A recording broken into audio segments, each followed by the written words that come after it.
Okay, I'm back. So this is now tarot lesson number 184. And normally I know what I'm going to do. And this time I know what I'm going to do, but I don't know what I'm going to say. But it's deliberate because I want to give you an idea of what it's like sometimes when you're looking at the tarot, where you have an idea or the beginnings of an idea and you try it and discover it doesn't really go where you thought it was going to go. But maybe a month later, you go back to it. And in the meantime, ideas that you've had have become more solid, or you've discovered something else which enables you to make more sense of what you couldn't figure out a month earlier. So I think the point I want to make is we're on a kind of, hit underneath the table again. We're on a kind of journey of discovery, and it's never ending. So rather than think that you have to always come to a conclusion, maybe remind yourself periodically that you don't, because you're changing all the time. Every minute is different, slightly different. And every week can be slightly different or very different. So the person that you are right now is maybe not exactly the same person that you were when you started watching this video, a minute and a half ago. So I've got some notes written down, partly because I want to go through certain things, and I can't remember what they all are. The first thing is something I forgot to say last time.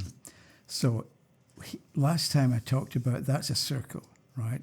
As you can see. And so we draw a horizontal line across the middle. And so what's above, this is sunrise, R-I-S-E, and this is sunset, right? At the beginning of the day, well, it's sunrise and it's sunset. So what's above the horizon, the sun is going around this way. So what's above is visible, and what's below is invisible.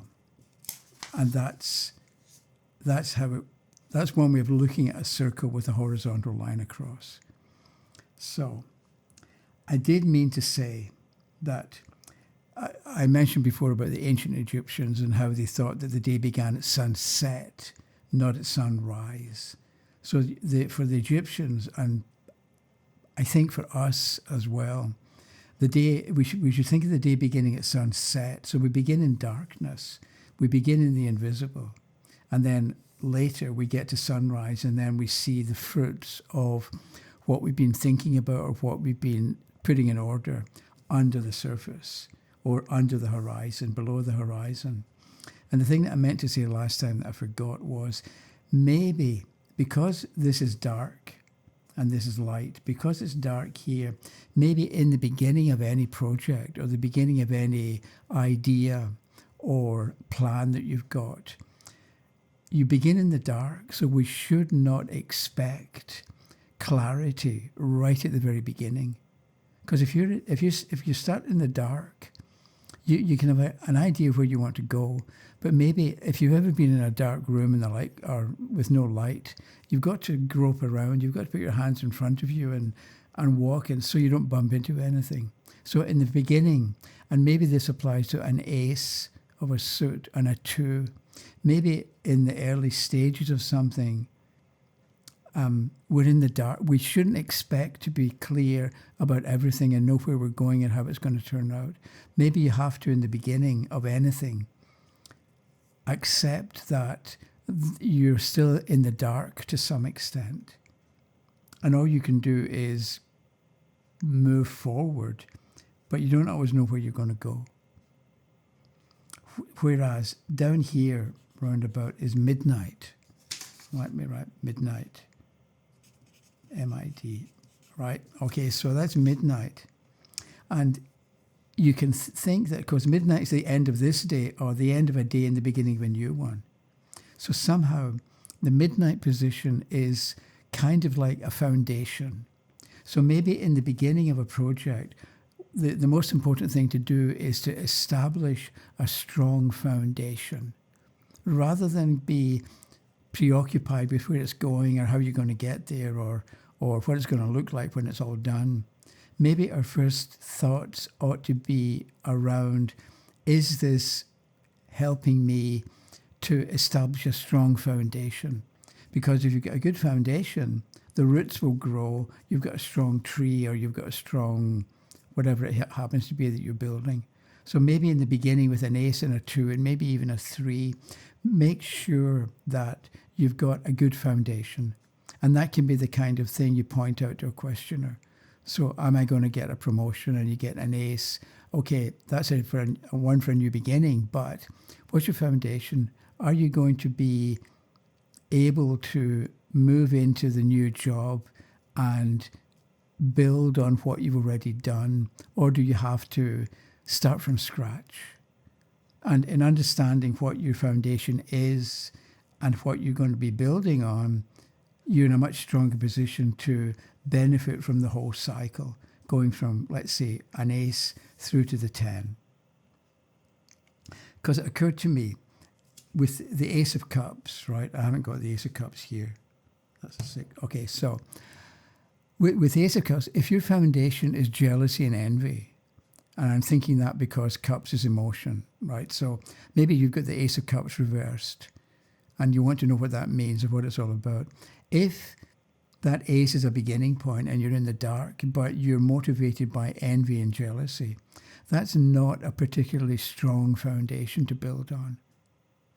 So when it comes to building a foundation, maybe think about weight, right? So let's say, the example I thought of earlier was, let's say there's somebody you don't like at work and you see them every day and you hate them. You hate working with them. So think about weight. How much weight are you going to give the fact that you don't like this person and you've got to work with them every day? Are you going to give it so much weight that it spoils everything about the job, and it spoils your relationships with people that you do like, and it spoils maybe the parts of the job that you like? So how much weight are you giving anything? So if you've got the Ace of Cups reversed and you're jealous and envious, how much weight are you going to give your own sense of jealousy? Are you going to give it so much weight that it spoils everything? Or are you going to keep it under control and give it a bit of weight? Because we have to be honest and think, I really don't like that person, but I'm not going to pretend that I do. So I don't like that person, but I'm only going to give them like 2 ounces of weight, and I'm going to keep the other, 10 pounds of weight for the things that I do like about the job. So that was point number 1, I think. The next one is, last time or in one of something recently, I mentioned Noah's Ark and the dove that appeared back on the ark with a twig in its beak, and that indicated that they were close to land. Okay, so if I mention the Bible and Adam and Eve, I want to tell you about, there's a book called by Thomas, I think his name is Doan, called Bible Myths and Their Parallels in Other Religions. You can get it as a free download on Project Gutenberg, and I'll put the link in the description down below. And it has to do with myths of the Bible and how the Bible isn't original and it's not first. And what you'll find is there are many examples of the same myth in other cultures in other parts of the world that predated the Bible. So you've got the idea that God created Adam and Eve in 6 days. There's I can't remember the word. Oh, the Zendavesta, which is, I can't remember. It's some old Middle Eastern religion that predated the Bible. They have their own creation myth. In Italy, in northern Italy, the Etruscans, who were a tribe in northern Italy, and powerful and clever, they had their own myth and story about the creation of humankind. And it's the same idea. You get a man and a woman. You get, actually, in a lot of other mythologies, man and woman were created, or they were together, but they were back to back. They couldn't see each other, and they were divided down the middle, and that's how the two, the male and the female, became separate. So it's just to point out that if I mention the Bible, I'm not following any particular modern interpretation of the Bible, because all the stuff that's in the Bible, it already existed for centuries before biblical scholars picked it up. So take a look at the book, and you can download it. So the next point has to do with, I can't remember what I was thinking about, but it had to do with why do the zodiac is a circle. Why do we, or should we, begin with a circle? And I was thinking about circles and what they mean and what's important about them. So I thought, if we begin with a triangle, that's a triangle, and it's somehow it's 3. You have to deal with 3. If you deal with a square or a rectangle, you're dealing with 4, obviously, because there's 4 corners. With a circle, there's no obvious beginning or end. So a circle can represent something that has no obvious beginning and no obvious end. So a circle can represent infinity and eternity. So that's the kind of, that is an idea that people have. They call it God, or they call it, I don't know, whatever name you've got for the divine source of life, whatever. But the circle seems to relate, because it's got no beginning and no end. So that got me. Then I was watching this video about Leibnitz, who was this German mathematician, philosopher, born in 1646 and died in 1715, 16, that kind of time period. And he, among other things, invented calculus. So if you've got a regular shape like a triangle or a square, you can calculate the exact area of the triangle or the exact area of the square. You can't calculate the exact area of a circle, because the area of a circle is pi r squared, right? So you get the radius here, you square it, and then you multiply it by pi, which is 22/7. It's a fraction. But the thing about pi is there's no end to pi. It keeps going. So Leibniz talked about, if you want to calculate the exact area of a shape like this, it's not regular, it's got a wavy side to it. You can use calculations, and you can get really close to the area. You can get close enough for practical purposes so we can engineer things, but you can't know or get to the very end. In the same way that if you get a pizza and you cut it in half, and you cut it into quarters, and then you keep cutting everything, every piece of pizza, you keep cutting it in half, it's going to end up with slices that are so infinitesimally thin that you can't see it. But Leibniz talked about how with the calculus you can get really close to an area, but the human mind, the human brain, can't actually imagine the tininess of it all. The only thing that can understand the exact effect and keep going forever is God, right? So in the same way, we've got pi is 22/7. 7 into 22 is 3 and 10 left over, or 1 point. 7 into 10 is 1, and you get 3 left over. You keep going forever. It doesn't repeat, and it goes on forever. So the idea of pi, 22/7, relates to a circle, which is infinity. I'm sort of putting different bits and pieces of ideas together so that I'm thinking that the zodiac and the area of a circle are connected with pi, which is this unknowable I mean, we can be exact with triangles and squares, but when it comes to the area of a circle, we can get really close, but we can't get exact. Only God can get exact. Which made me wonder about different bits and pieces. So,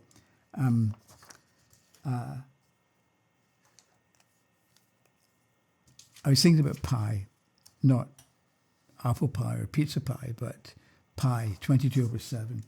And I thought, okay, the full is 22. Is the 22 major trump, so the full is 0, but also 22. And so the full, when it's 0, can represent having to take a risk or not knowing much. And you keep your fingers crossed, and maybe it's dangerous, but you have to do it anyway, because if you think about that diagram, the full is looking at sunrise. The full is looking to a new day with new challenges, but he's confident. So that's the full is 0. The full is 22. It's the same idea. You're having to take a chance, or you're having to do something new or do something different, but it's 22. You've got experience. So the full as 0 lacks experience, so will make silly mistakes just because they don't know any better. The fool is 22 ought not to make silly mistakes anymore because they know something. So it's a bit like if somebody can be interviewed for a job as a manager and they get the job and they move into the company, but they don't know the people and they don't know the procedures, so they've got to learn. And that's a bit like the fool getting a promotion and joining a new company. Whereas if you're in the company and you get promoted within the company, now you're the manager, you know the people and the procedures and what's expected. So that's like the fool is 22. The difference between the fool as 0 and the fool is 22. But I'm looking at this fool as 22, and what's 7? The Chariot. So what does this mean? This is why I said at the beginning, I don't know what I'm going to do with this. I wanted to show you this because I think it's really interesting and I've got nobody to talk to. So, I mean, I know people, but I tell them this kind of stuff and their eyes glaze over and they have no idea what I'm talking about.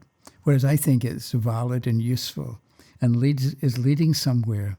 But I can tell you, and we'll see what happens. So if we go back to this idea of visible and invisible, we would then have the fool above the horizon and the chariot below. So is the charioteer the underlying reason or the underlying motivation for the fool who knows something, who's not the beginning, because this is the fool is 22.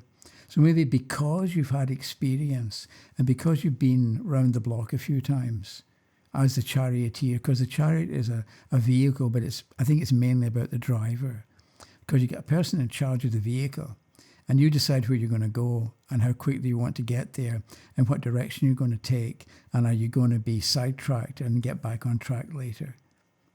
So there's something about the chariot being somebody who makes decisions to get to where they want to get to. So is this idea of knowing where you are and where you want to go, is that the foundation of making a fresh start? And this is what pi is about. So that was it. So I don't know what you make of that.